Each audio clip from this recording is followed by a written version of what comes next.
الموقف الجزائري اللي نعتبره مخزي من قضية الصحراء المغربية وتدخله في الشأن المغربي في عمرك شفت الاتباع خايف كيف خلاع؟ هيا بنا أيها السبع الأطلسي الشرس إلى حلم يرونه بعيدا ونراه قريبا.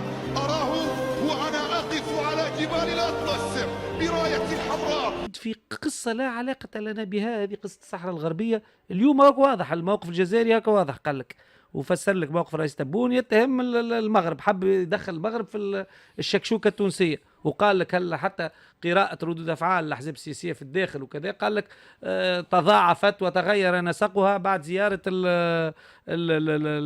زعيم الجبهة الصحراوية جبهة بوليزاريو إلى تونس.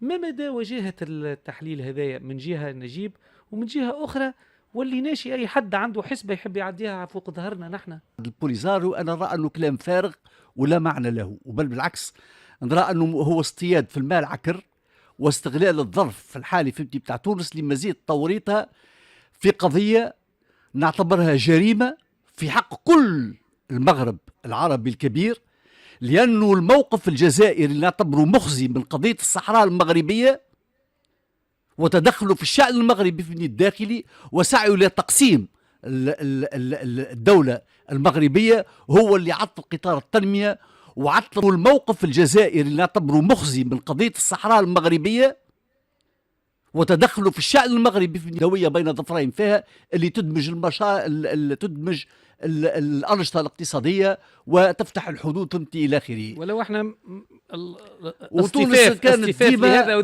لاخذ موقف حيادي، معناها لا تدخل مع هذا لا مع هذا. لايك وسبسكرايب وداك الجرس قبل ما تمشي، أكون لك من الشاكرين وتهلاو.